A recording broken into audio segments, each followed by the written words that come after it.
Hello folks, welcome back to our channel Telugu dose and don't forget to subscribe our channel. చాలామంది విద్యా దీవెన update చెప్పండి అన్న అని comment ద్వారా చెప్తున్నారు. సో ఇప్పటివరకు అయితే ఏ చిన్న అప్డేట్ రాలేదు కాబట్టి నేను వీడియో చేయలేదు. ఈరోజు అయితే ఒక అప్డేట్ వచ్చింది, అది ఇన్ డీటెయిల్గా తెలుసుకుందాం. సో వాజ్ అ వీడియో టెల్ దాన్ ఖచ్చితంగా ఈ వీడియోని షేర్ చేయండి, డూ సబ్స్క్రైబ్.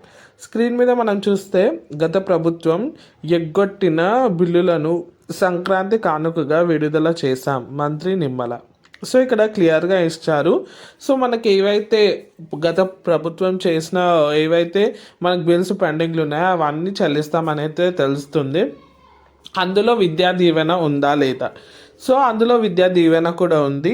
ఖచ్చితంగా మన అకౌంట్స్ అయితే చెప్పాను కదా నేను అర్లియర్ వీడియోలో కూడా, అంత అమౌంట్ అయితే వేయరని తెలుస్తుంది. పార్షల్ పేమెంట్ అయితే చేయడం జరుగుతుంది మీ అకౌంట్స్లోకి.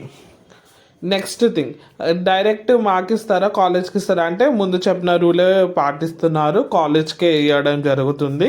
సో ప్రాసెస్ అంతా చేంజ్ అయింది. మీ కాలేజ్ అకౌంట్స్లోకే అమౌంట్ ఇచ్చినాక మీకైతే ఫీజు రియంబర్స్మెంట్ అయితే అవుతుంది. ఇది క్లియర్ అయిపోయింది అనుకుంటున్నాను. నెక్స్ట్ వచ్చేసి విద్యా వసతి గురించి కూడా అడుగుతున్నారు.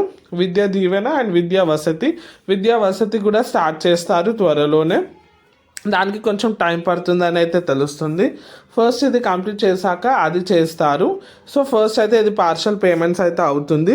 సో ఎలా చెక్ చేసుకోవాలి అవన్నీ డీటెయిల్స్ నేను అప్కమింగ్ వీడియోస్లో చెప్తాను. ఖచ్చితంగా మన ఛానల్ని సబ్స్క్రైబ్ చేసుకొని పెట్టుకోండి. ఇప్పటికైతే నిమ్మల గారు ఇదే న్యూస్ అయితే చెప్పడం జరిగింది. విద్యా దీవెన అమౌంట్ పార్షల్గా కాలేజ్ అకౌంట్స్లోకి వెళ్ళిపోతుంది. అది కూడా మనకు ఆల్మోస్ట్ 10 days లోపే అన్నీ అయిపోతుంది ప్రాసెస్. ఇది వచ్చేసి latest update on Vidya Deevena. Next మనకి అమ్మ వందనం అవన్నీ అప్డేట్స్ ఛానల్లోనే చెక్